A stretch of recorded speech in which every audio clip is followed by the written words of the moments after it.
किताब मुकद्दस में से यर्मिया की किताब के 49वें बाब की तिलावत। बनी अमून की बाबत खुदावंद यूं फरमाता है कि क्या इसराइल के बेटे नहीं हैं? क्या उसका कोई वारिस नहीं?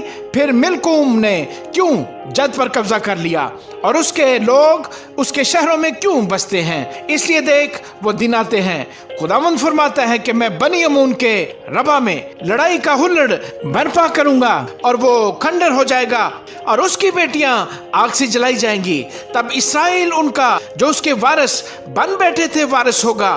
खुदावंद फरमाता है, ऐ हसबोन वावेला कर के आई बर्बाद की गई, ऐ रबा की बेटियों चलाओ और टाट ओढ़कर मातम करो और हाथों में इधर उधर दौड़ो, क्योंकि मिल्कोम असीरी में जाएगा और उसके काहन और उमरा भी साथ जाएंगे। तो क्यों वादियों पर फख्र करती है? तेरी वादी शराब है। ऐ बरगस्ता बेटी, तू अपने खजानों पर तकिया करती है कि कौन मुझ तक आ सकता है। देख खुदावंद रब्बुल अफ़वाज फरमाता है, मैं तेरे सब इर्द गिर्द वालों का खौफ तुझ पर गालिब करूंगा और तुम में से हर एक आगे हाँका जाएगा और कोई ना होगा जो आवारा फिरने वालों को जमा करे, मगर उसके बाद मैं बनी अमून को असीरी से वापस लाऊंगा। खुदावंद फरमाता है अदूम की बाबत रब्बुल अफ़वाज यूं फरमाता है कि क्या तिमान में खिरदे मुतलिक न रही? क्या आकिलों की मसलहत जाती रही? क्या उनकी अकल उड़ गई? ऐ ददान के बाशिंदों, भागो, लौटो और नशेबों में जा बसो, क्योंकि मैं इंतकाम के वक्त उस पर ईसाऊ की सी मुसीबत लाऊंगा। अगर अंगूर तोड़ने वाले तेरे पास आए तो क्या कुछ दाने बाकी न छोड़ेंगे? या अगर रात को चोर आए तो क्या वो हस्बे ख्वाहिश ही ना तोड़ेंगे? पर मैं एसाऊ को बिल्कुल नंगा करूंगा, उसके पोशीदा मकानों को बेपर्दा कर दूंगा कि वो छिप ना सके। उसकी नस्ल और उसके भाई और उसके पड़ोसी सब नेस्त किए जाएंगे और वो ना रहेगा। तू अपने यतीम फर्जंदों को छोड़, मैं उनको जिंदा रखूंगा और तेरी बेवाएं मुझ पर तवक्कल करें, क्योंकि खुदावंद यूं फरमाता है कि देख, जो सजावार न थे कि प्याला पिए उन्होंने खूब पिया, क्या तू बेसजा छूट जाएगा? तू बेसजा न छूटेगा, बल्कि यकीनन उसमें से पिएगा, क्योंकि मैंने अपनी जात की कसम खाई है। खुदावंद फरमाता है कि बुसरा आ जाए हैरत और मलामत और वीरानी और लानत होगा और उसके सब शहर अब्दुलाबाद वीरान रहेंगे। मैंने खुदावंद से एक खबर सुनी है, बल्कि एक एलची ये कहने को कौमों के दरमियान भेजा गया है कि जमा हो और उस पर जा पड़ो और लड़ाई के लिए उठो, क्योंकि देख मैंने तुझे कौमों के दरमियान हकीर और आदमियों के दरमियान जलील किया।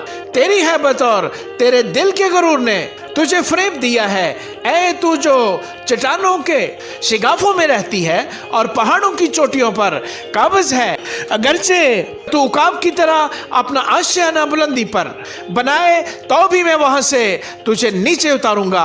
खुदावंद फरमाता है और अदूम भी जाए हैरत होगा, हर एक जो उधर से गुजरेगा हैरान होगा और उसकी सब आफतों के सबब से सुस्का रहेगा। जिस तरह सदूम और अमूरा और उनके आसपास के शहर गारत हो गए, उसी तरह उसमें भी ना कोई आदमी बसेगा, ना आदमजाद वहां सुकूनत करेगा। खुदावंद फरमाता है, देख वो शेर बब्बर की तरह यर्दन के जंगल से निकलकर मोहकम बस्ती पर चढ़ाएगा, पर मैं अचानक उसको वहां से भगा दूंगा और अपने बरगजीदा को उस पर मुकर्रर करूंगा, क्योंकि मुझसा कौन है जो मेरे लिए वक्त मुकर्रर करे, और वो चरवाहा कौन है जो मेरे मुकाबल खड़ा हो सके। बस खुदावंद की मसलहत को जो उसने अदूम के खिलाफ ठहराई है और उसके इरादा को जो उसने तिमान के बाशिंदों के खिलाफ किया है, सुनो, उनके गला के सबसे छोटों को भी घसीट ले जाएंगे। यकीनन उनका मस्कन भी उनके साथ बर्बाद होगा। उनके गिरने की आवाज से जमीन कांप जाएगी, उनके चलाने का शोर बहरे कुलसम तक सुनाई देगा। देख वो चढ़ाएगा और उकाब की तरह उड़ेगा और बुसरा के खिलाफ बाजू फैलाएगा, और उस दिन अदूम के बहादुरों का दिल जच्चा के दिल की मानद होगा। दमिश्क की बाबत हमाद और इरफाद शर्मिंदा हैं, क्योंकि उन्होंने बुरी खबर सुनी, वो पिघल गए। समंदर ने जुम्बिश खाई, वो ठहर नहीं सकता। दमिश्क का जोर टूट गया, उसने भागने के लिए मुंह फेरा और थरथराहट ने उसे आ लिया। बच्चा कैसे रंजो दर्द ने उसे आ पकड़ा। ये क्यों कर हुआ कि वो नामवर शहर मेरा शादमान शहर नहीं बचा। सो उसके जवान उसके बाजारों में गिर जाएंगे और सब जंगी मर्द उस दिन काट डाले जाएंगे। रब्बुल अफ़वाज फरमाता है, और मैं दमिश्क की शहर पनाह में आग भड़काऊंगा जो बिन हदद के महलों को भस्म कर देगी। केदार की बाबत और हसूर की सल्तनतों की बाबत जिनको शाह बाबल नबूकदनेस्सर ने शिकस्त दी, खुदावंद यूं फरमाता है कि उठो, केदार पर चढ़ाई करो और अहले मशरिक को हलाक करो।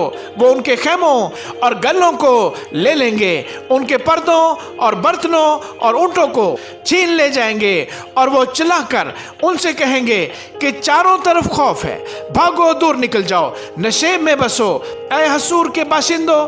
खुदावंद फरमाता है, क्योंकि शाह बाबल नबूकदनेस्सर ने तुम्हारी मुखालफत में मशरत की और तुम्हारे खिलाफ इरादा किया है। खुदावंद फरमाता है, उठो उस आसूदा कौम पर जो बेफिक्र रहती है, जिसके ना कवाड़े हैं ना अड़बंगे और अकेली है, चढ़ाई करो और उनके ऊंट गनीमत के लिए होंगे और उनके चुपायों की कसरत लूट के लिए। और मैं उन लोगों को जो गाँव दुमदारी रखते हैं हर तरफ हवा में परगंदा करूंगा, और मैं उन पर हर तरफ से आफत लाऊंगा।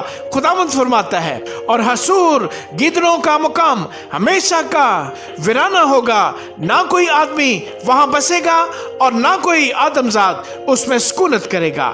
खुदावंद का कलाम जो शाह यहूदा सिदकिया की सल्तनत के शुरू में एलाम की बाबत यर्मिया नबी पर नाज़िल हुआ कि रब्बुल अफ़वाज यूं फरमाता है कि देख, मैं एलाम की कमान उनकी बड़ी तवानाई को तोड़ डालूंगा और चारों हवाओं को आसमान के चारों कोनों से एलाम पर लाऊंगा, और उन चारों हवाओं की तरफ उनको परगंदा करूंगा, और कोई ऐसी कौम ना होगी जिस तक एलाम के जलावतन न पहुंचेंगे, क्योंकि मैं एलाम को उनके मुखालिफों और जानी दुश्मनों के आगे हरासा करूंगा और उन पर एक बला यानी कहरे शदीद को नाज़िल करूंगा।